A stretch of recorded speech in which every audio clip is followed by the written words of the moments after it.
I really don't know how they're going to fix this, because right now, it's not looking good. Hey guys, it's Jay. Welcome back to the channel. Yeah, this one's a bit strange. This is a strange one for sure. So, some of you guys might remember that yesterday I posted a video which kind of put into question what's going on with the Jurassic Park gate crowdsourced project. International buyers, including Canada, are not able to get on the site. There are a lot, and I do mean a lot, of Jurassic Park fans out there. So this kind of got me, very concerned that the crowdsourced project was not going to get off on the wrong foot, because the first day of funding is very, very important for any crowdsourced project. Well, new information has come to light because many of us just weren't paying attention, and now a very astute viewer of the channel actually pointed something out to me, and frankly, I'm quite shocked. Yeah, we're going to take a look at that right now, guys. Brace yourselves, because this one's a doozy, I got to tell you. Let's have a look. So guys, I just wanted to do a quick follow-up on the video which I had posted yesterday, which was titled International Fans Denied. This situation gets more interesting by the hour. As many of you who have already watched the video are well aware, the Jurassic World crowdsourced project for the Jurassic World gates opened up yesterday on MattelCreations.com. That part was very exciting, and many Jurassic Park fans were looking forward to this crowdsourced project. But making that more difficult, if you were an international backer, for example, heading down here and changing my country to Canada, the major issue that I was encountering was that if you try to back it right now, the page is not found. And I went through each and every country that was available on the list to see if it would work, and none of them were working. And it seems like one of my viewers has figured it out. Heading over to my video and scrolling down to the comment section, Tijweej actually has commented on the video itself, and he's gone on to say that the Jurassic Park set unlocks for everybody around the world if they reach 5,000 US backers. Yeah, that really makes no sense. I didn't understand where he was coming from with that, but he actually had a quote. A minimum of 5,000 US backers are needed to start making this set come to life. And I was very curious as to where he got that quote, so I copied it, and just out of sheer curiosity, I went back to the US version of the site, hit Control F to do a quick search, and to my shock, it actually came up right away. It's in the body of the text, and I didn't even realize it. Considering we were all just looking at pretty promotional pictures. Yes, everybody, check this out. This is ridiculous. According to this, exactly what Tijweej said, a minimum of 5,000 US backers are needed to start making this set come to life. Once the minimum is reached, then, and only then, international backers can join the campaign. With additional backers, everyone gets even more figures and accessories to recreate the excitement. This is crazy. If you guys have been following many of the campaigns that have been surrounding these crowdsourced projects, many of you will realize and be very familiar with the idea that the first day of backing is an early indicator of how well the campaign is going to do. And I'm sorry, this first day of backing is not going very well. 631 backers, only 12% funded as of 12 hours ago. This is not a good early indicator. So international backers might have been a good move to support in this case. I'm not sure what's going to happen now. I mean, we're looking at a target of 5,000 backers. Now, of course, they do have 28 days to get this done. But 28 days to get a minimum of 5,000? In order to get the entire figure set, you need 10,000 backers. At $250 a shot, there are a lot of people who are sitting on the fence trying to wait this out because they just don't know if the value is there. And the early indicators are that people who are early adopters are not jumping on this right away. This is a scary situation for this particular Mattel Creations set. And as Mad Hatter so eloquently put it, it's bringing back some shades of the Nitro entrance stage and how that one was not handled particularly well by Mattel Creations and that team. So yeah, guys, I'm kind of at a wit's end right here. I don't know what their team was thinking and what the strategy is behind this, because why would you restrict international buyers? It just doesn't seem like a good strategy for me. I'm beside myself, and I'm going to start reaching out to a bunch of other toy tubers to find out what their thoughts are on this, because this is really, really perplexing. I thought this was a mistake.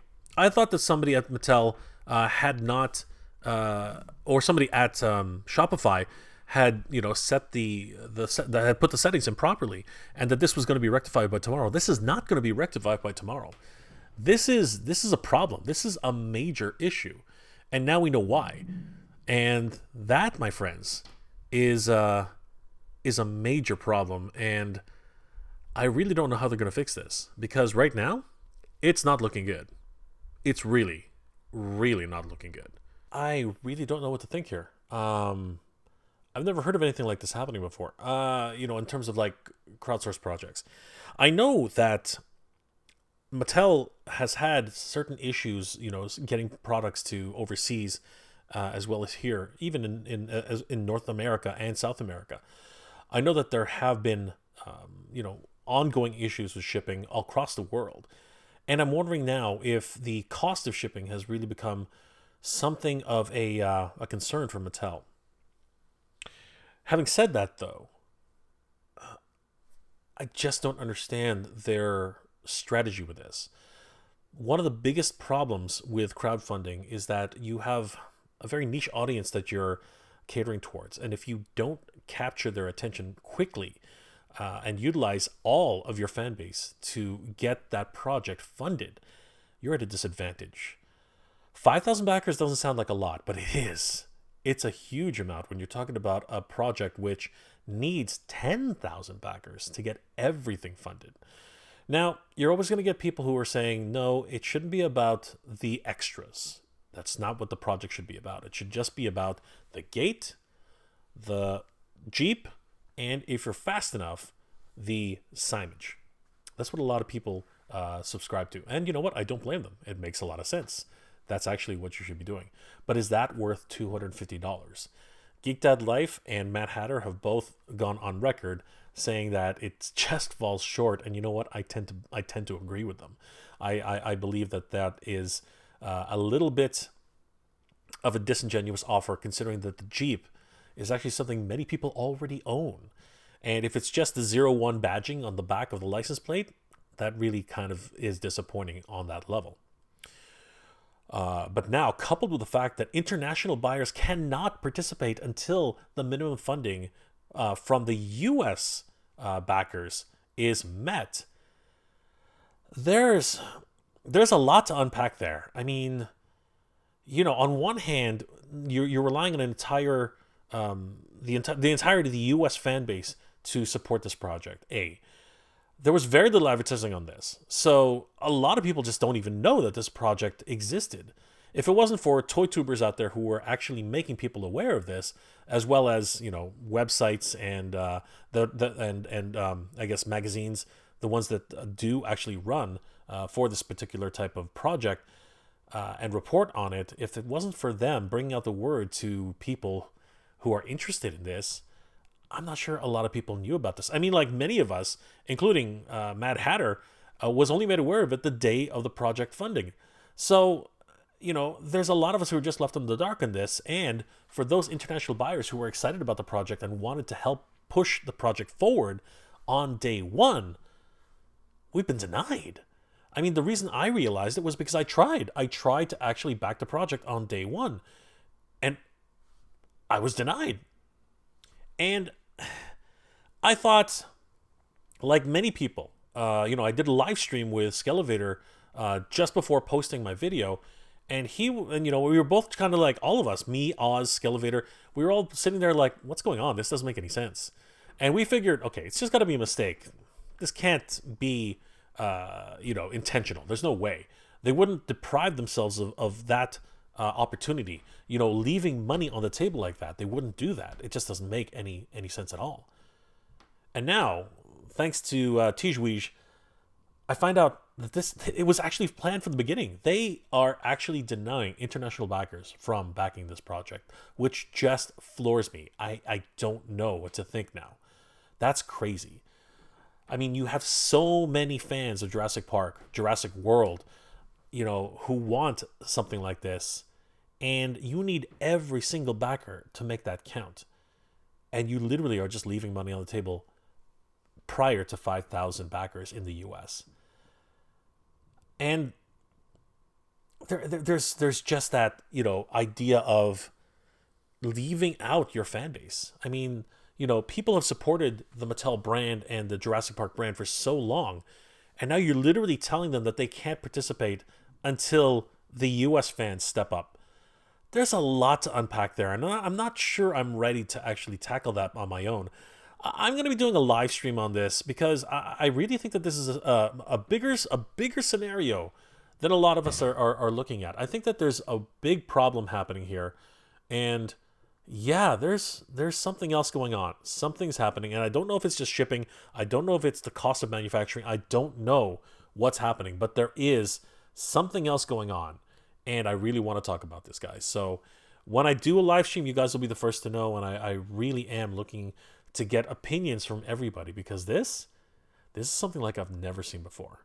And I got to tell you, Mattel, this probably will hurt your brand in a little bit in terms of international backers, because you're basically telling us in no uncertain terms that you don't need us right now. And that can be pretty damaging, in terms of your overall outlook. And I really, really hope that this doesn't start bleeding into the Master Universe brand, because honestly, a lot of us really love that brand, and I don't want to see that happen. Guys, let me know in the comment section below, what are your thoughts about this? Because this is crazy. I've never heard of anything like this before. And frankly, I'm quite concerned. Or are you just kind of like, well, this is what the world we're living in right now. Toys are becoming a luxury, an absolute luxury. And, these companies are looking towards themselves to make sure that they can, protect their brands and protect their image.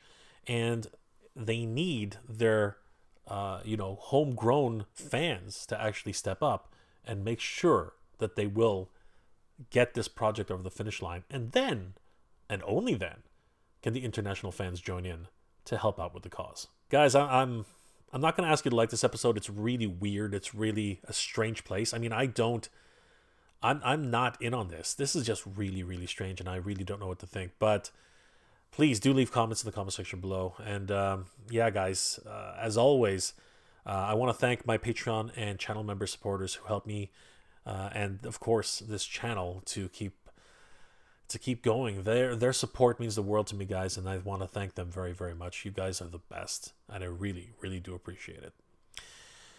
I hope you're all doing well, staying safe, and as always, everybody, thank you very much for watching. Mattel, this is a slippery slope, and I really, really hope that this isn't the start of something which will continue, because I don't want this to become a trend. Good journey, everyone. Geek proud.